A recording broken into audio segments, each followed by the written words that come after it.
Yeah. I'm gonna move to gallery view this time. Everybody can see my jellyfish. Everybody's good here. All good. Everyone's back. I May know. was the It, magic deal. I mean, it's wow. April. It's April sucks. That's There we gonna be go. my saying from now on. I don't know what it is with everyone. I don't know what's wrong with April, but man, it just people didn't. You're jelly. Yeah, even Bob's back. Now I get the comments from the peanut gallery back there. There we go. Um, yeah, like in April, like the attendance in these meetings did a nosedive.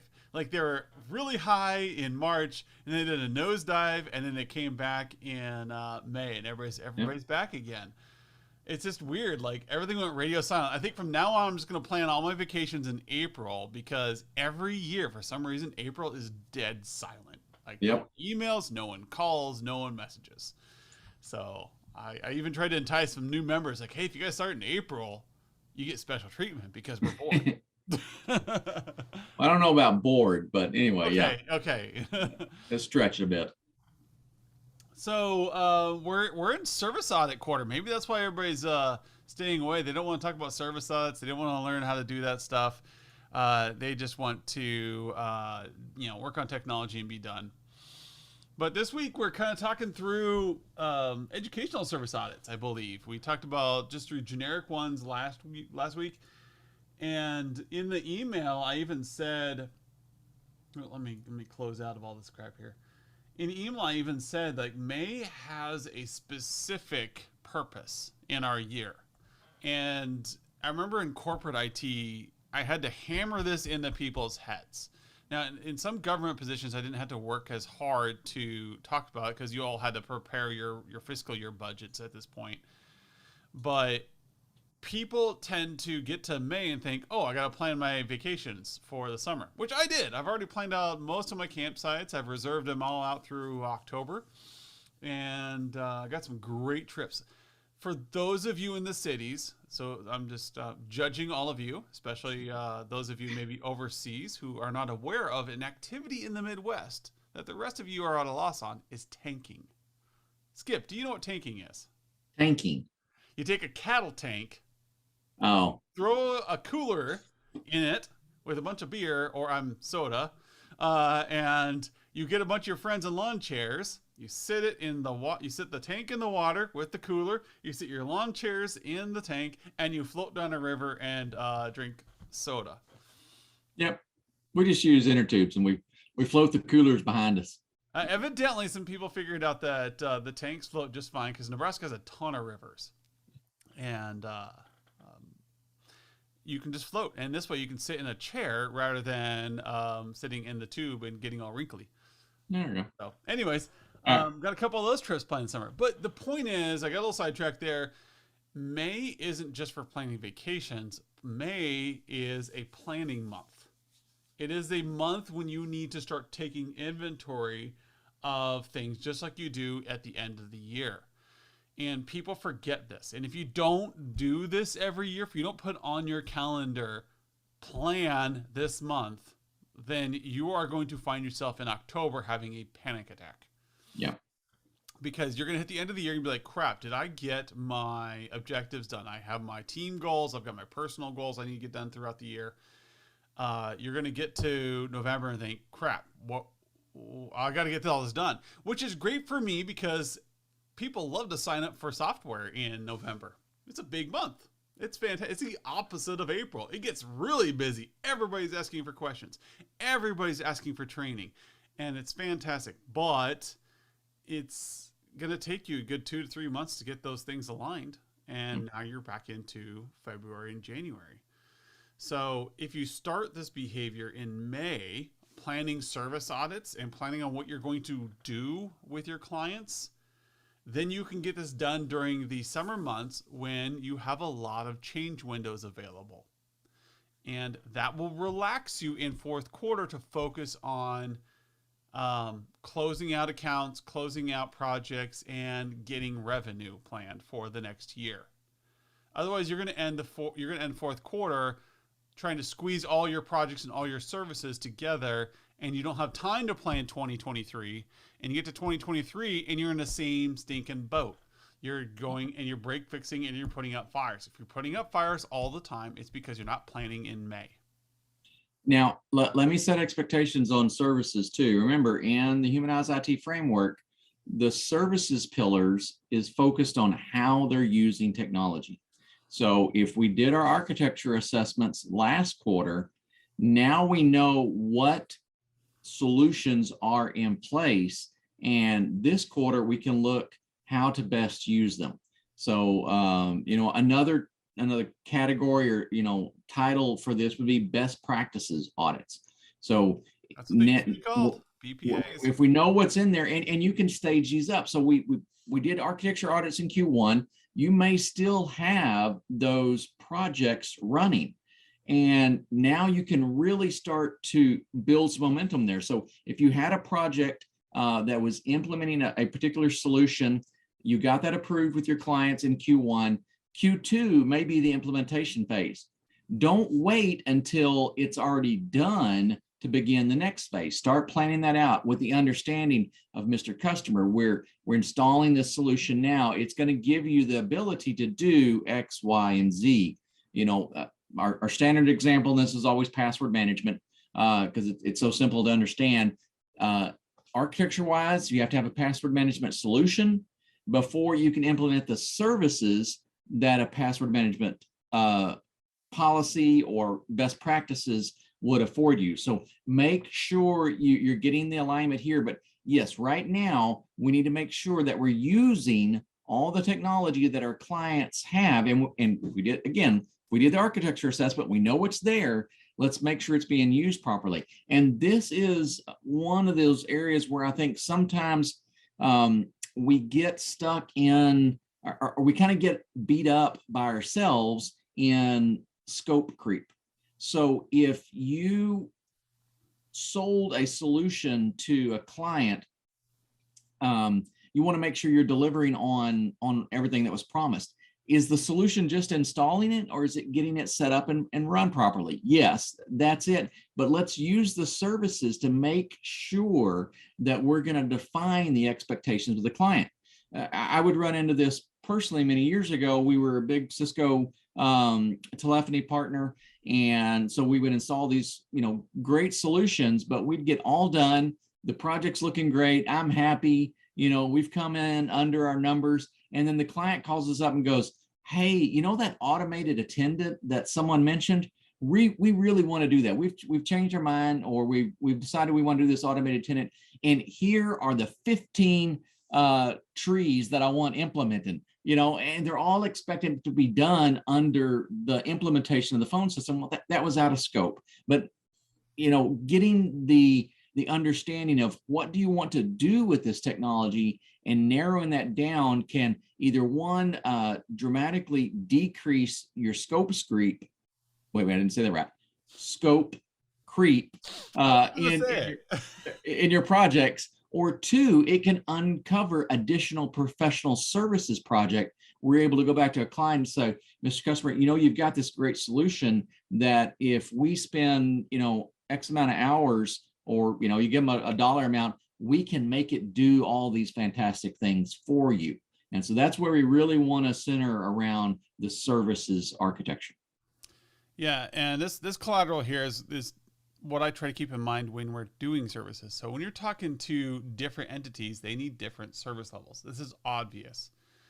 And as obvious as it is, for some reason, MSPs still don't get it. We deliver services based upon what we want the client to have, not what they need. Now let that sink in really quick. We deliver services on what we think the client should have, not what they need, or what we want the client to have, not what they need. And the reasoning there is that, okay, I know that I want everybody to have 24/7 service because that is the highest value one I have. Kind of. One of the things you need to realize that 24/7 service also requires more engineers. And as you do your math internally, an 8x7 or an 8x5 contract may require less. And some people don't need help during the hours as much, and some people need help during business hours more. And so planning out services is complicated. That's just the answer. It is. You can't just sell 24/7 service to everyone, because it's almost impossible to maintain that workload. You'll burn yourself out. And maybe a lot of you are having aha moments right now as you realize, oh my gosh, I am burnt out all the time. Yeah, you oversold yourself. And once again, I'm preaching to the choir here. But if you look at your entity in terms of what do they need, you can now realize that, oh, that client doesn't need 24/7. They need 8x5, or they need ad hoc support, or they need something a little bit lighter, or they just need remote only. And with that comes a freedom. So when it comes to delivering educational service audits, you got to think in terms of, how do schools work? Are they going to call you into a classroom during the day to fix their technology? No, they have 30 kids sitting there screaming at them. So unless you're an in-house IT guy, you're not going to walk into the classroom on a service call and fix their computer. You're going to do it in between periods or at the end of the day. The teacher's going to figure it out in the meantime. And so you can actually help alleviate stress in educational institutions by having phone support 8x5 and having exceptional after hours support. And then by after hours, 3 to 10. And so you can have that be this exceptional period where your engineers can be busy, or you can have some after hours engineering, and you can take advantage of these downtimes to do some planning. Same thing with schools. The obvious thing is summers are free. At least in North America, summers are open for a lot of work. This actually might be a low time for a lot of your businesses. So you can schedule out your project load for schools during the summer and reserve it for schools during the summer, and then do your business audits during large breaks and stuff in holidays and weekends during the school year. And so by doing that, you really maximize your dollars and you maximize your engineers. Because change windows are important. You got to know who's focused on what. And so when you align those project teams, so you say, hey, here our school team's going to be during the summer. Anybody who wants extra hours, we're going to have some long weeks in the summer while we deploy all new Chromebooks to School District 48. And it's going to be a lot of hours. So a lot of your younger engineers are going to sign up because they want the extra money, and they're going to be good. Then you have your older gentlemen like me and Skip, who want our summers free because we're tired and we can't put in those long hours anymore. And I'm happy to work on a weekend in the fall, but man, I really need my summer to go camping and go tanking down a river. So that's how you manage the stress, and how you can use educational institutions to generate a ridiculous amount of cash, because you can do these massive projects. Because if you listen to our talk earlier, educational institutions like to spend all their money at once in a big wad, because they do grants and they do things in terms of hundreds of thousands of dollars at once, not $5,000 a month. They want to do their entire Chromebook swap out in 1 week, and they want to do it in July when all the kids are gone. And then they want to do an in-service training in August, right when the teachers are coming back. You can count on this every year. And that's how you deliver educational service audits, and how you align your services with that income with educational institutions. So if you look at the YouTube channel a while ago, I talked about how to sell to educational, how to use schools in education architecture. It's all about selling to them the products that you want to deliver in the summer.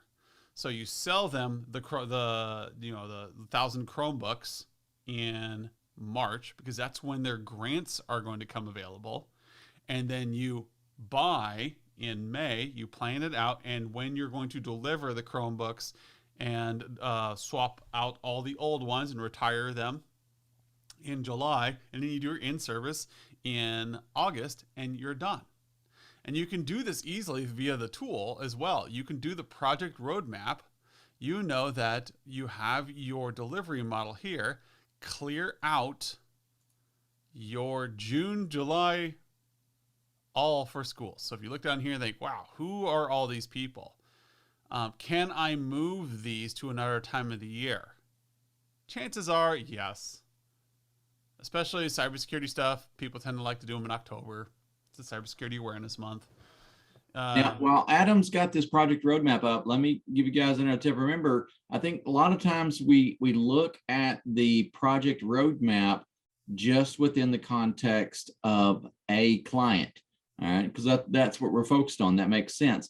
But don't forget, there is a master project roadmap for all of your clients. And so you can see what's going on by segment.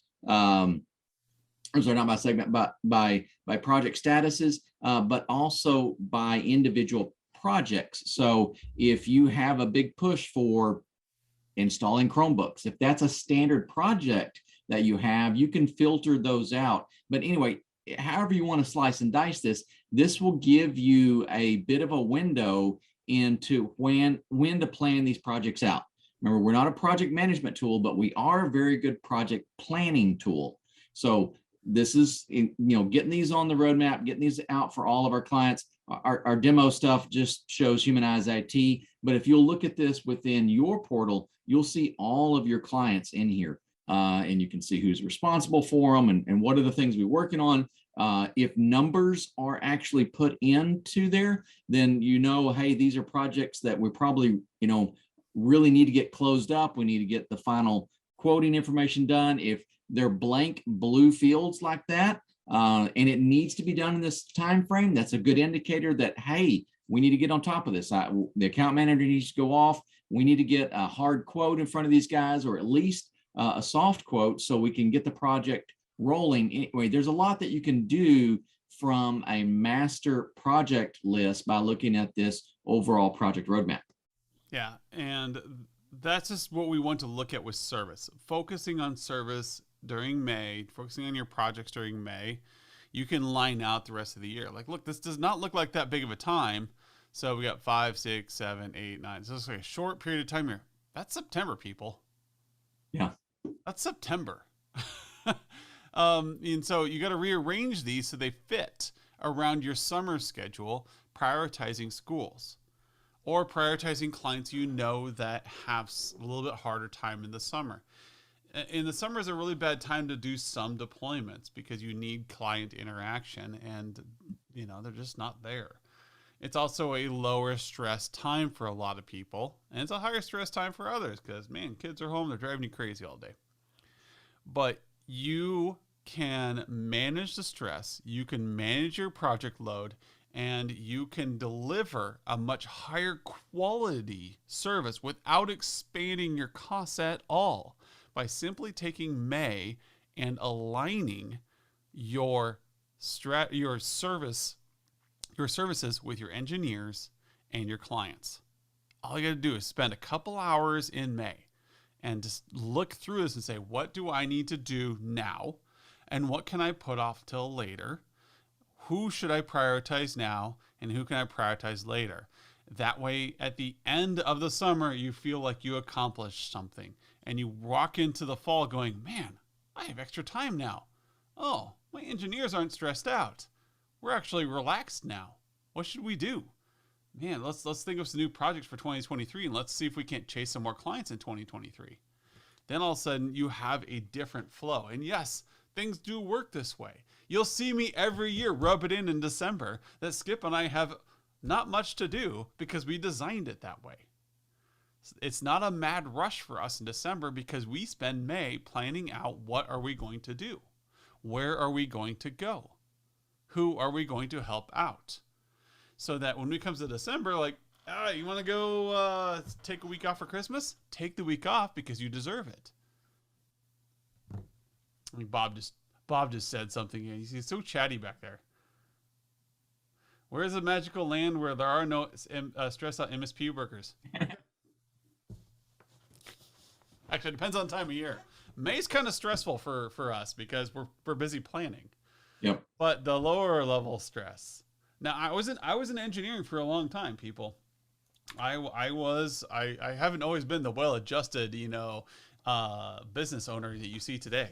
I used to be an engineer. I was the king of engineers. And I remember burning out, and I learned my lesson. That was around 2012. I burned out hard, and I learned that lesson. It took me 3 weeks of sleeping about 18 hours a night to recover.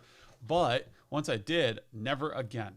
And I have put lots of controls in place to make sure that I am performing higher and performing better than the engineers around me. And I do that through proper planning channels. And I remember my professors in college when I was studying computer science, they would tell me, you got to take more breaks. We're great programmers, and we can't program as long as you guys do, because you guys burn yourselves out and you make a lot of mistakes. So you can reduce that stress by being more active in your planning phases. You take on all this stuff and you shove it and you say, oh, here's all my ideas. And then come October, you go, oh crap, none of my ideas came to fruition. I need to get a couple of these done so that I can say that I accomplished something in this year. And so I can report back to management and say, I got all these things done. If in May you say, here's what I'm going to do over the next few months, this is what I'm going to do this summer, here are the clients I'm going to prioritize, you get to the end of summer, you can already mark off more than you would at the end of the year. Yeah, here's one of the challenges that I ran into working planning all these projects out was we really weren't planning out far enough. We've got an account manager who sold the deal. Obviously, he wants to tell the customer, we're going to start tomorrow. Real world, that doesn't work. We've got a project going. We're sitting down and we're looking too short term. The account manager is going, when can we get this project started? And I'm looking at the engineer who's going to be responsible for it. And I'm checking with him, how much longer, how much longer you got on this? And he comes back and says 2 days. All right. Well, sure enough, it's not going to be 2 days. It's going to be 3 days or 4 days. And so now everything gets bumped. And I run into this short cycle where I'm only planning out essentially the next week, or if I feel long-term, I'm planning out the week after that. And everything is always getting bumped. Everything's always getting rescheduled because of the little variances that we have. If you'll take a step back, look at a longer term cycle here, build in some buffers, all right? And so that you will have those overruns from time to time, but every once in a while, you're going to be able to call a customer up and go, hey, our engineers are free earlier than expected. Are we ready to start on that? If not, maybe you grab a different project, or maybe it's time to schedule some training. Whatever it is, if you will look longer term, you will definitely reduce a lot of this stress in managing these projects out. But if you're just looking at what we're going to do, if you're just stacking these projects in sequentially, then you're always going to be a slave to existential circumstances. Whenever this thing is going to end, that's when I can start the next one. Get a little bit longer term plan out there to help you. And, clients initially aren't going to like it when you tell them, hey, we're not going to be able to do this project until next month or however far out that is. They bought it, they want it then, right? But setting clear expectations and then delivering on those expectations definitely creates a much better client experience. Yeah, and we'll talk a lot more in depth about client roadmaps at the end of June during our community update. So be looking for that. It's something we talk about routinely here. And our client roadmaps are going to get a facelift here. Hopefully, so around August? I don't know. Mm-hmm. I just approved the roadmap today, so we'll see. Everything always takes longer than it should, but we should see a React framework client roadmap here pretty soon. But we're going to be hitting this on, project roadmaps in June, and then we talk about cadence in July. Pretty much throughout the rest of the year, we're going to be giving you warnings like the end is nigh, people. We're almost halfway through the year right now, and those of you who are project planning now, who are scheduling and using your summers wisely, unlike me, who's just going to go on vacation all summer, right? Those of you who are using your summers wisely are going to reap the benefits come third and fourth quarter. The more you, that's why we like QBRs. That's why they're such a hot topic. They're more than just a thing to do on your checklist. The people like, oh, QBRs, they're a recommendation. And so we get these people come into sales presentations all the time saying, I just want to do a better QBR. Why? Right. QBRs are important because they keep you accountable on a quarterly basis, so you don't smash everything into the end of the year and then end up in a fully break fix year the following year as you got no projects done, you did no proactive maintenance. Doing QBRs gets you into a maintenance cycle on a routine basis, and it gives you checkpoints, and that's why I talk so much about cadence. You can check it out on our YouTube channel. There's an entire video I did like 3 years ago that's still very relevant on cadence and how you keep yourself accountable. People only do things when they check in. So when you're checking in May and saying, I'm going to get things done, you're going to go, oh crap, I need to plan things out in June, July, August. And you're like, oh wait, I should focus on my educational institutions because they need this change window now. And you can go and say, oh wow, next year I need to make sure I get my projects put in by March. And then next year, you're going to have a better time of it. This is just how it works, people. May is a planning month. So it comes down to planning, not just vacations, but workloads through the summer. So let me highlight a bit of a sobering thought that Adam just mentioned. So, you know, it's May. That means next month is June. So we really are fast approaching halfway through the year. All right. If you take a step back and look at where you were in January, what you were planning on doing, what you wanted to accomplish this year, you're halfway through. All right. If you wanted, you know, a little lighter time in December, we really are at that halfway mark now. So do you have the plan? Are you working the plan to get your objectives done in this time frame? If you're still thinking, oh yeah, we're going to start that pretty soon, you're behind the ball. Yep. So we need to get these plans out there. You gotta be thinking about your goals from January. By next month, you need to be halfway through them. Yep. You got to be halfway through. And in my opinion, for this particular week of the year, you should be focused on, if you have educational customers, they should be planned out before the end of the month what the rest of their year looks like. If you need to prioritize anybody on your service schedule, how are you going to treat the schools that are part of your portfolio for the remainder of the year? Solve their problems first and then move on to businesses. Because right now it is crunch time for schools. All the teachers are really excited for the summer to come up. Yeah. They are getting that senioritis. It's hitting them hard. I have a lot of friends who are teachers and they are posting like, it's almost here. I got 3 weeks and I'm done. And I'm free. And that it should be telling you that if you have educational customers, you need to be using this time to schedule out with the principals, with the boards, and with the superintendents. When do you need to do things this summer? What things broke this past year, especially with everybody coming back to school full time? What things broke and what needs to be updated so that next year is a lot more fluid? Yep. With that, that is how you reduce stress. I'm going to put a lot of stress on you by saying plan May. May equals planning. Put it on your calendar for next year, 2023, May 1st. Put a reminder saying, I need to plan this month. I need to plan the remainder of my year this month, especially when it comes to educational institutions. That will reduce stress on you. And in December, you'll be thanking me. I promise. All right, thank you, everyone. And I'm not sure what next week is. What is next week? Next week is, I'm starting to check out for vacation here. So yeah, I know my brain is like slowing down and preparing for the slumber of a week-long vacation. We're into May here, so provisioning employees is next week. How to effectively assign tasks and find employees that fit the right seats. It's a very important topic for those of you who are in management positions and want to learn how to delegate appropriately. All right, we'll see everyone next week. See you.